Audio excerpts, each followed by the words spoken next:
Hello everyone. I recorded this video as an example of a sample human rights case study oral presentation for you to use as a guide for your upcoming assignments.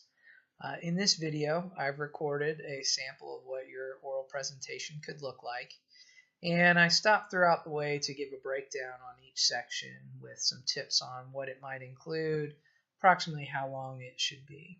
At the end of the video, be sure to stick around because I give myself a grade for my oral presentation, so you'll certainly want to see that.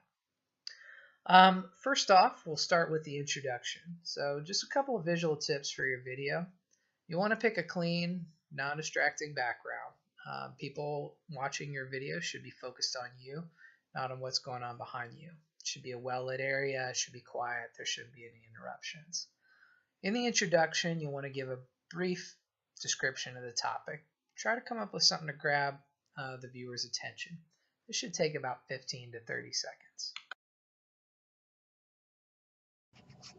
Hello. Today I'll be presenting a human rights case study, the story of Myrna Mack, a Guatemalan citizen who was murdered in 1990 as a result of her research and activism into that country's long and bloody civil war. After you introduce the case, you'll want to provide the background. Provide some context for the country or the region where the case took place, and describe the case history up to the point when it was pursued as an actual human rights case. You want to spend about 2 to 3 minutes on this section, and you'll note that when I move from section to section in my presentation, I indicate what I'm going to be talking about each section. This will help your audience know what's coming up. First, a bit of background. From the 1970s to 1980s, Guatemala went through a dirty war, during which 440 villages were destroyed, 200,000 people were killed or disappeared, and 1 million people were displaced as a result of armed conflict between the government and leftist guerrilla groups. By the mid-1980s, the military campaign had come to an end, and a democratic government was installed in Guatemala. Myrna Mack Chang was a Guatemalan citizen born to a Chinese mother and a Mayan father. She studied anthropology in the United Kingdom and returned to Guatemala to found the Association for the Advancement of Social Sciences in Guatemala, which studied the effects of the Civil War on the rural population. Her research publications highlighted the extreme poverty and violence suffered by internally displaced indigenous people in Guatemala. In 1990, Myrna was stabbed 27 times and left for dead by members of the Estado Mayor Presidencial, or the EMP, which was a hit squad, a government-run hit squad developed during the Civil War. Myrna's sister, Helen Mack, took up her cause and pursued the case to ensure that justice would be done for her sister. The initial police investigation was shoddy and very little evidence was collected. There was initially a 60-page report by police which stated that the murder was politically motivated and identified a police sergeant as the assailant. However, an abridged 13-page version is what was eventually given to the courts, which said that Myrna died in a robbery. One police detective decided to testify about the full report, but he was also murdered. Eventually, the full report was released after much effort by Helen's sister, and the Army sergeant who stabbed Myrna was convicted for murder in 1993. However, Helen knew that this murder had been ordered by officials higher up in the EMP, so she pursued charges against a general and 2 colonels within the Guatemalan military who were the intellectual authors of the murder. However, the Guatemalan courts declined to try any of these individuals. In this section, you'll mention the relevant human rights law to your case. Mention and describe 2 to 3 pieces of human rights law that most apply to your case, and include a link to any documents that you mention in the description below your video. So what is the relevant human rights law in this case? First, Article 3 of the Universal Declaration of Human Rights states that everyone has the right to life, liberty, and security of person. Obviously, being murdered by the hands of your government is a violation of this right.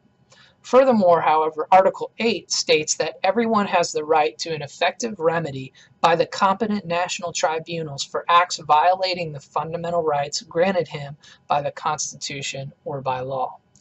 The Guatemalan government's resistance to trying the intellectual authors of her murders therefore constituted a violation of Article 8 of the Universal Declaration of Human Rights. Next, you'll talk about how the case was resolved. Mention whatever human rights enforcement mechanisms or bodies were invoked, how they became involved, and how the actual case was resolved. Spend 1 to 2 minutes on this section.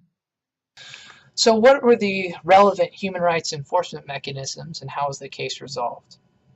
At the same time that Helen was pursuing charges locally, she also took the case to the Inter-American Commission on Human Rights. The case was taken up by the IACHR in 1996 due to the railroading by the local Guatemalan government. And they stated that all local remedies had been exhausted and were not getting anywhere. The IACHR referred the case to the Inter-American Court.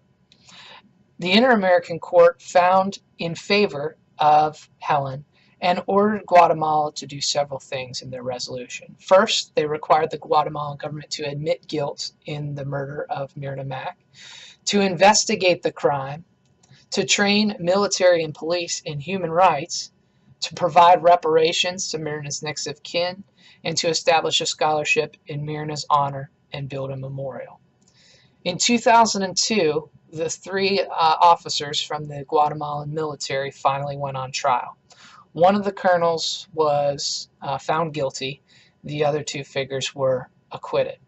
The Inter-American Court provided periodic monitoring through 2014 and found that Guatemala had met all of its obligations to the ruling, except that it had only partially adjudicated the case because only one of the three figures was found guilty.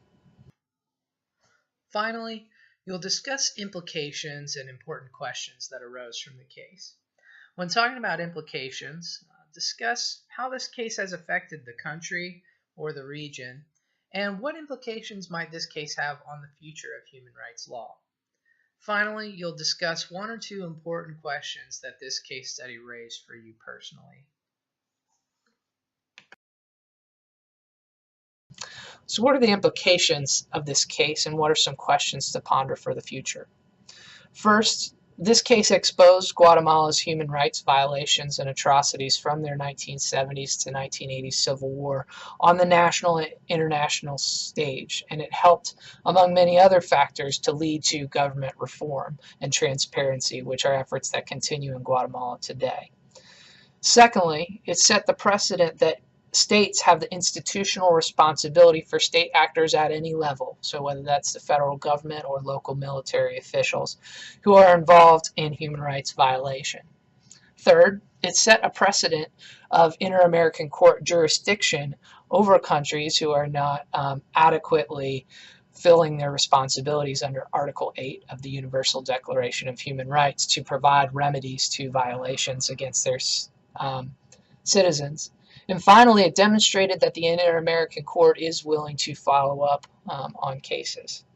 However, a major pressing question that it brings to the fore is just how practical is the IAC for the everyday citizen.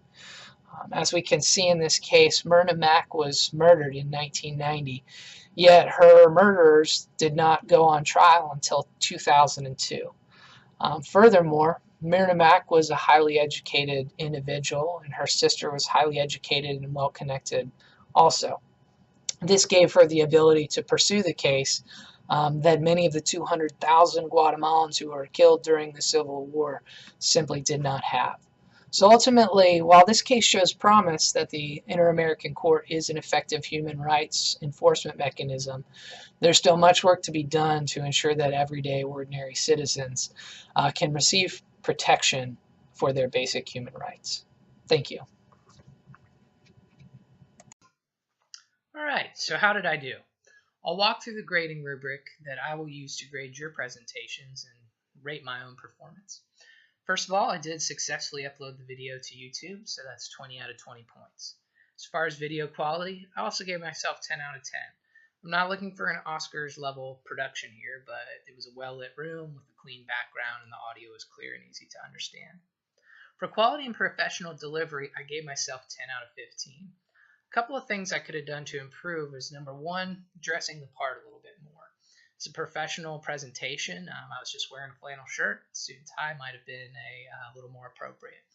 Also, when I watched the video, it was clear to me that I was reading too much from my note cards. Rehearsing my delivery 2 or 3 more times, I think, really could have improved this part of the score.